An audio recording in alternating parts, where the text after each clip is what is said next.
Auzubillahiminash-shaytanir-rajeem. Bismillahir-rahmanir-rahim. I'm Nanoji here. Students, I hope so you all are fine. Students, as we discussed earlier, facilitated diffusion. So students, today we will move toward osmosis.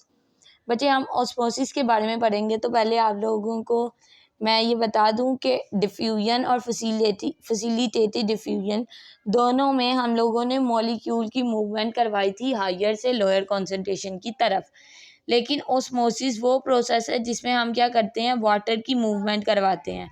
ठीक है, अब बच्चे water की movement किस तरह से होती है कि osmosis is the movement of water across a semi permeable membrane from a solution of lesser solute concentration to a solution of higher solute concentration. तो ऑस्मोसिस में क्या होता है कि वाटर मूव करता है उस सॉल्यूशन से जिसमें सोल्यूट की कॉन्सेंट्रेशन कम होती है टूवर्ड उस सॉल्यूशन जिसमें सोल्यूट की कॉन्सेंट्रेशन ज़्यादा होती है। इसे समझने के लिए चले ज़रा हम लोग अपनी नेक्स्ट स्लाइड की तरफ मूव करते हैं। बच्चे ये देखें, सॉल्यूशन कब बनता है बच्चे, जब हम लोग उसके अंदर सोल्यूट और सॉल्वेंट डालते हैं। सॉल्वेंट के अंदर जब हम सोल्यूट को डिसोल्व कर देते हैं तो क्या बन जाता है, सॉल्यूशन बन जाता है।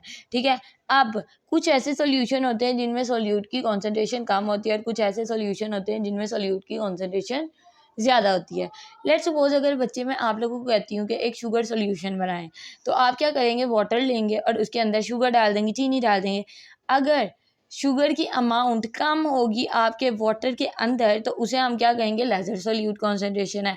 और अगर उस सॉल्यूशन में शुगर की अमाउंट ज़्यादा होती है तो मैं उसे क्या कहूँगी कि ये एक कॉन्सेंट्रेटेड सॉल्यूशन है, यानी हाई कॉन्सेंट्रेशन वाला सॉल्यूशन है। अब बच्चे ये देखें, ये उन्होंने दो सॉल्यूशंस लिए हैं। ठीक है, ये वाला जो सॉल्यूशन है इसमें सोल्यूट रेड कलर के शो हो रहे हैं। ठीक है, अब बच्चों सोल्यूट इस साइड पे क्या है, कम है, और दूसरी तरफ देखें सोल्यूट बहुत ज़्यादा अमाउंट में है लेकिन वाटर की अमाउंट क्या है, सोल्यूट के हिसाब से कम है, और इधर सोल्यूट के हिसाब से वाटर की अमाउंट क्या है, बहुत ज़्यादा है। अब बच्चे ऑस्मोसिस का प्रोसेस यहाँ पर होगा, और ऑस्मोसिस में क्या होता है, वाटर मूवमेंट होती है। तो ऑस्मोसिस में क्या होगा, वाटर अपनी इस लो कॉन्सेंट्रेशन वाले सोल्यूट से हाई कॉन्सेंट्रेशन वाले सोल्यूट की तरफ जाना शुरू कर देंगे। ये देखें, अब इस वाली साइड से वाटर किधर मूव कर गया, ज़्यादा सोल्यूट वाली कॉन्सेंट्रेशन के अंदर। तो ऑस्मोसिस बेसिकली क्या है, जिसमें वाटर मूव करता है from low concentration of solute toward the high concentration of solute. ठीक है, और बच्चे सेमी परमिएबल मेम्ब्रेन को वाटर क्रॉस करता है। यहाँ पर भी देखें, ये जो ग्रीन कलर का आपको शो हो रहा है ये क्या है, सेमी परमिएबल मेम्ब्रेन है, और वाटर मूव किया है from low solute concentration toward the high solute concentration. अब मूव करते हैं हम लोग रूल्स की तरफ, जो हम लोगों ने पढ़ने तो इसको ऑस्मोसिस को अंडरस्टैंड करने के लिए हमें जिन रूल्स को मद्देनज़र रखना होगा वो ये हैं। The rules of osmosis can be best understood through the concept of tonicity of solution.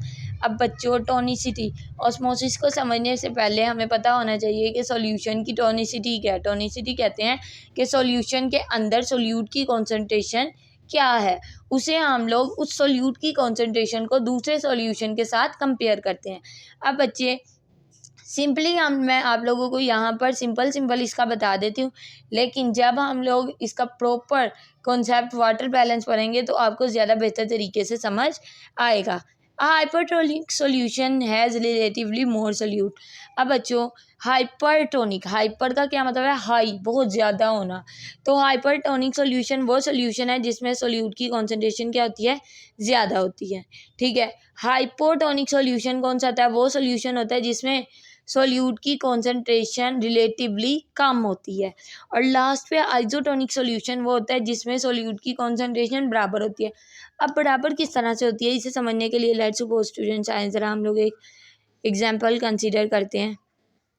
ठीक है, अब आपके पास एक सेल है।